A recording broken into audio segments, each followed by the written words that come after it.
사랑하는 형제 자매 여러분, 하나님의 평강이 여러분의 삶에 가득하기를 기도합니다. 오늘 우리는 인류 역사의 가장 근원적인 질문, 그리고 우리 각자의 삶에 깊이 새겨진 고통과 희망의 시작점에 대해 이야기 나누려 합니다. 오늘 말씀을 듣기 전에 잠시 시간을 내어 이 채널을 구독하고 좋아요를 눌러주시면 더 많은 이들에게 하나님의 은혜로운 이야기가 전파되는 귀한 사역에 동참하시게 됩니다. 여러분의 작은 손길이 누군가에게는 큰 위로와 희망이 될 수 있습니다.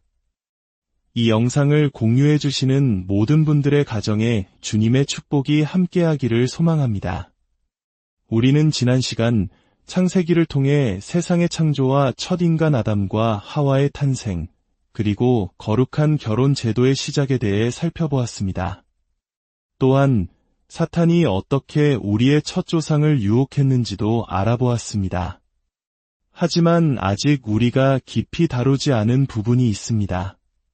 바로 아담과 하와가 하나님의 명령에 불순종했을 때 그 결과로 인류에게 어떤 일이 일어났는가 하는 점입니다. 그들의 죄가 인류 전체의 운명을 어떻게 바꾸어 놓았을까요? 창세기 3장 마지막 부분으로 함께 가보겠습니다. 14절부터의 말씀입니다. 여호와 하나님이 뱀에게 이르시되 내가 이렇게 하였으니 내가 모든 가축과 들의 모든 짐승보다 더욱 저주를 받아 배로 다니고 살아있는 동안 흙을 먹을지니라. 내가 너로 여자와 원수가 되게 하고 내 후손도 여자의 후손과 원수가 되게 하리니 여자의 후손은 내 머리를 상하게 할 것이요 너는 그의 발꿈치를 상하게 할 것이니라 하시고 하나님의 심판은 먼저 뱀에게 임합니다. 그러나 이 구절을 더 깊이 살펴보기 전에 우리는 잠시 멈추어 이 사건의 본질을 이해해야 합니다. 아담과 하와의 불순종은 단순히 과일 하나를 따먹은 행위가 아니었습니다. 그것은 하나님의 거룩한 본성에 대한 정면 도전이었고 온 우주의 최고 재판관이신 하나님을 향한 불법 행위였습니다. 그들은 하나님께서 마땅히 부과하신 의무를 지키지 못함으로써 창조주 앞에 도덕적인 빚을 진 상태가 되었습니다. 그리고 그 즉각적인 결과로 하나님의 심판이 시작됩니다. 그런데 이 심판의 초기 단계에서 우리는 무언가 이상한 점을 발견하게 됩니다. 무언가 빠져있는 듯한 느낌, 앞뒤가 맞지 않는 듯한 느낌을 받게 됩니다. 하나님께서 아담과 하와에게 금지 명령을 내리시며 하셨던 경고를 기억하십니까?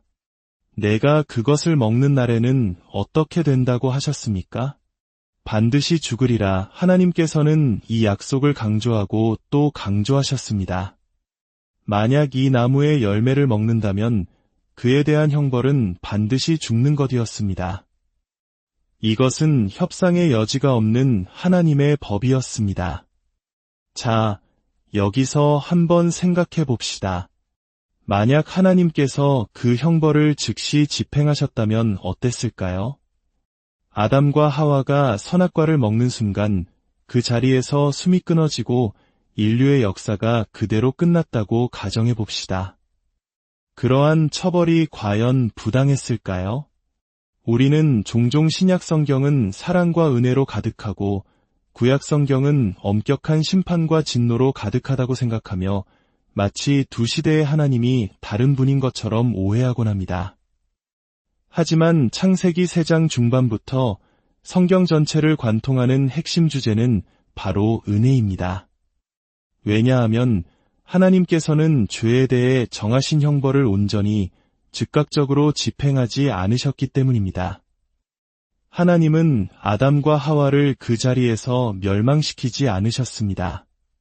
그들이 계속 살아갈 수 있도록 허락하셨습니다. 어떤 분들은 이렇게 생각할지도 모릅니다. 잠깐만요. 그들은 그날 영적으로 죽었잖아요. 네, 맞습니다. 죄의 결과로 그들은 영적인 죽음을 맞이했습니다. 하나님과의 친밀한 교제가 끊어졌고 그들의 영혼은 어둠에 잠겼습니다.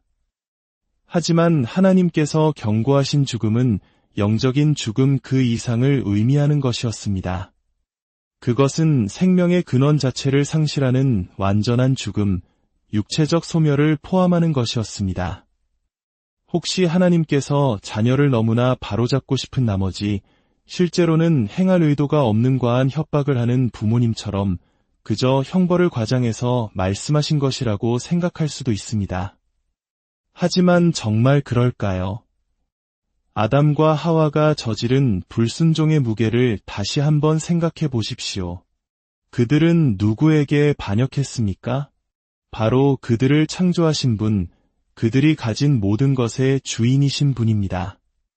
에덴 동산의 아름다움, 그들이 먹는 음식, 숨쉬는 공기, 심지어 생각하는 능력까지 그 모든 것을 창조주께 빚지고 있었습니다. 그 창조주는 불완전한 분이셨습니까? 아닙니다. 그분은 한치의 오차도 없으신 완전하고 유로우신 분입니다. 흙으로 빚어진 유한한 존재인 인간이 영원하고 거룩하며 스스로 존재하시는 우주의 창조주를 향해 반역의 주먹을 들어 올린 것입니다. 우리는 역사 속에서 끔찍한 범죄자들을 기억합니다. 하지만 가장 악명 높은 죄 중에는 국가에 대한 반역죄가 포함됩니다. 한 나라의 지도자를 시해하는 것과 같은 반역죄가 그토록 중하게 여겨진다면 온 우주의 최고 통치자를 향한 반역죄는 얼마나 더 심각하겠습니까? 우리가 죄를 지을 때 우리는 무의식적으로 이렇게 말하는 것과 같습니다. 하나님, 당신은 틀렸고 내가 옳습니다. 우리는 그분의 전지하심과 지혜에 도전합니다. 또한 나는 내가 원하는 것을 할 것이고 당신은 나를 막을 수 없습니다. 라고 말하며 그분의 권능에 도전합니다. 그러나 가장 근본적으로 우리는 다스릴 권리, 즉 그분의 주권에 도전하는 것입니다. 이것이 바로 반역의 본질입니다. 사도 바울은 인간의 근본적인 죄가 하나님을 하나님으로 영화롭게도 아니하며 감사하지도 않는 것이라고 말했습니다. 에덴 동산에서 아담과 하와는 바로 이 죄를 범했습니다. 그들은 하나님께 불명예를 돌리고 창조주를 향한 극심한 배은망덕을 보였습니다. 무한히 완전하고 거룩하신 존재에 대한 범죄에 합당한 형벌은 신학자들이 말하듯 무한하고 영원한 형벌일 것입니다. 그러나 하나님은 그렇게 하지 않으셨습니다. 대신 아담과 하와가 그들의 삶을 이어가도록 허락하셨습니다. 물론 형벌이 있었습니다. 하나님께서는 저주를 선포하셨습니다. 그 저주는 고통과 수치라는 두 단어로 요약될 수 있습니다. 뱀은 사탄의 유혹의 도구가 되었기에 가장 먼저 굴욕적인 저주를 받습니다. 배로 기어다니고 흙을 먹으며 모든 짐승 중에 가장 낮은 존재가 되었습니다. 또한 하나님은 뱀과 인간 사이에 본능적인 적대감을 심어두셨습니다. 오늘날까지도 많은 사람들이 뱀에 대해 비이성적일 정도로 혐오감과 두려움을 느끼는 것은 바로 이 태초의 저주에 그 뿌리를 두고 있습니다. 여인에게는 어떤 형벌이 내려졌습니까? 생명을 잉태하는 그 거룩하고 경이로운 과정에 극심한 고통이 더해졌습니다. 자녀를 낳는 것은 한 인간이 경험할 수 있는 가장 큰 성취감과 기쁨 중 하나이지만 하나님께서는 죄의 결과로 그 황홀경을 맛보기 위해 혹독한 대가를 치르도록 하셨습니다. 남자에게는 어떠했습니까? 저주는 노동 그 자체가 아니었습니다. 인간은 타락 이전에도 일하도록 부름받았습니다. 저주는 바로 땅이 인간의 노력을 저항하게 되었다는 것입니다. 땅은 가시덤불과 엉겅퀴를 내고 인간은 이제 생계를 위해 이마에 땀을 흘려야만 했습니다. 우리가 정성껏 꽃을 가꾸는 것보다 잡초가 훨씬 쉽게 자라는 이유를 생각해 본 적 있으십니까? 가족을 위해 의식주를 해결하는 과정에 수많은 장애물과 어려움이 따르게 된 것입니다. 우리가 매일같이 땀 흘려 일하지만 때로는 그 수고가 허무하게 느껴지고 예상치 못한 어려움에 부딪히는 이유가 바로 여기에 뿌리를 두고 있습니다. 그런데 놀랍게도 바로 이 저주 속에 인류를 향한 가장 위대한 희망의 약속이 숨겨져 있습니다. 신학자들은 이것을 원시복음, 즉 최초의 복음이라고 부릅니다. 헬라어 프로토스는 처음을, 유앙겔리오는 복음 또는 기쁜 소식을 의미합니다. 성경 전체에서 처음으로 선포된 복음이 바로 이 저주의 말씀 안에 담겨 있다는 것입니다. 창세기 3장 15절을 다시 보십시오. 내가 너로 여자와 원수가 되게 하고 내 후손도 여자의 후손과 원수가 되게 하리니 여자의 후손은 내 머리를 상하게 할 것이요 너는 그의 발꿈치를 상하게 할 것이니라. 이것은 무엇을 의미할까요? 하와의 후손들과 뱀의 후손들 사이에 끊임없는 적대 관계가 있을 것이라는 뜻입니다. 그리고 결정적으로 하와의 후손 중 한 명이 뱀의 머리를 짓밟을 것입니다. 반면 뱀은 그의 발꿈치를 물 것입니다. 이것은 어떤 그림을 연상시킵니까? 한 사람이 길을 가다가 숨어있던 뱀의 공격을 받습니다. 그는 발뒤꿈치로 뱀의 머리를 짓밟아 치명적인 상처를 입히지만 그 과정에서 자신은 발꿈치를 물리게 될 것이라는 그림입니다. 이는 십자가를 예표하는 놀라운 예언입니다. 사탄의 권세는 십자가 위에서 결정적으로 꺾이지만 그 승리를 위해 하나님의 아들께서는 고통스러운 상처를 입으셔야만 했습니다. 성경이 말하듯 그가 찔림은 우리의 허물 때문이요 그가 상함은 우리의 죄악 때문이었습니다. 그리스도께서는 상처 없이 이 싸움을 끝내신 것이 아니라 바로 그 상처를 통해 우리에게 승리를 가져다 주셨습니다.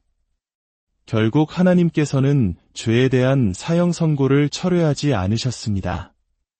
오히려 여기서 인간에게 죽음을 선고하십니다. 너는 흙이니 흙으로 돌아갈 것이니라. 그러나 하나님께서는 그분의 자비로 사형 집행유예를 선언하신 것입니다. 에덴 동산의 문 앞에서 하나님은 아담과 하와에게 유죄를 선고하시며 말씀하셨습니다. 너희는 반드시 육체적으로 죽을 것이다. 흙에서 왔으니 흙으로 돌아갈 것이다. 나는 이 형벌을 거두지 않을 것이다. 하지만 나는 뱀을 심판하고 너희를 위한 구원의 복음을 열어줄 것이다. 그 구원이 이루어지는 동안 나는 은혜로 너희에게 생명을 연장시켜 주겠다. 그것은 고통스러운 삶이 될 것이다. 에덴에서 누렸던 존엄함을 일부 잃게 될 것이다. 때때로 굴욕을 겪을 것이며 그 삶은 결국 흙으로 돌아가는 죽음을 향해 나아갈 것이다. 하나님께서 유예하신 것은 오직 한 가지, 내가 먹는 그날에 즉시 죽으리라는 선고였습니다. 하나님께서는 그 즉각적인 심판 대신 자비를 베푸시고 인류를 구속할 시간을 허락하셨습니다. 그렇습니다. 죽음은 죄의 결과입니다. 오늘날 우리 문화는 죽음을 자연스러운 현상으로 여기지만 성경은 죽음이 결코 자연스러운 것이 아니라고 말합니다. 죽음은 죄 때문에 인류에게 주어진 하나님의 형벌입니다. 모든 사람이 죽는 이유는 모든 사람이 죄로 오염되었기 때문입니다.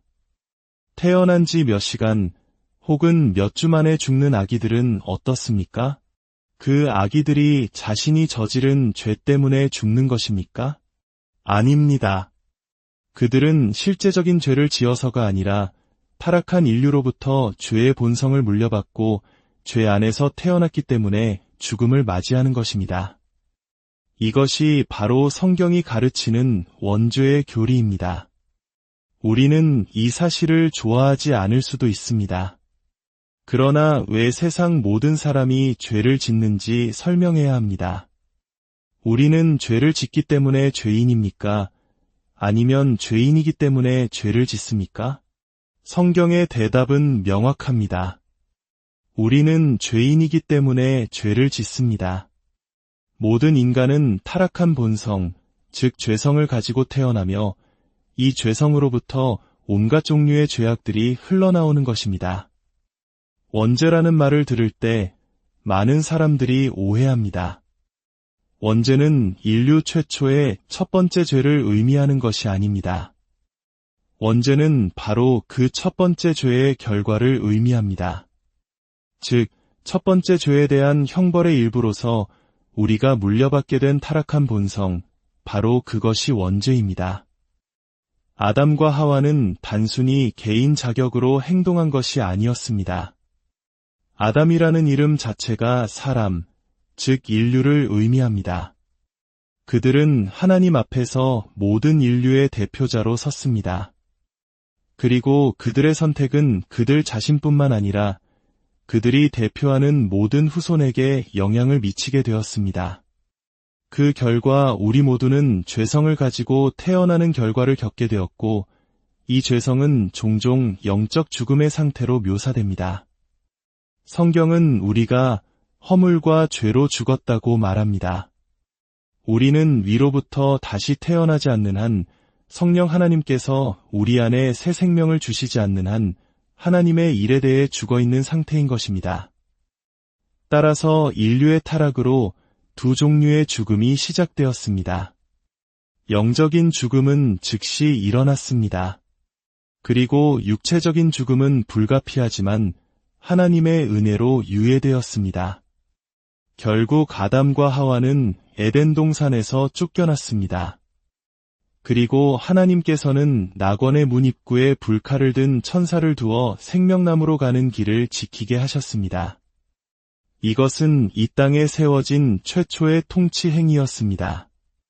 그러나 성경의 이야기는 여기서 끝나지 않습니다. 성경의 나머지 부분은 단순히 잃어버린 낙원의 회복에 대한 이야기가 아닙니다.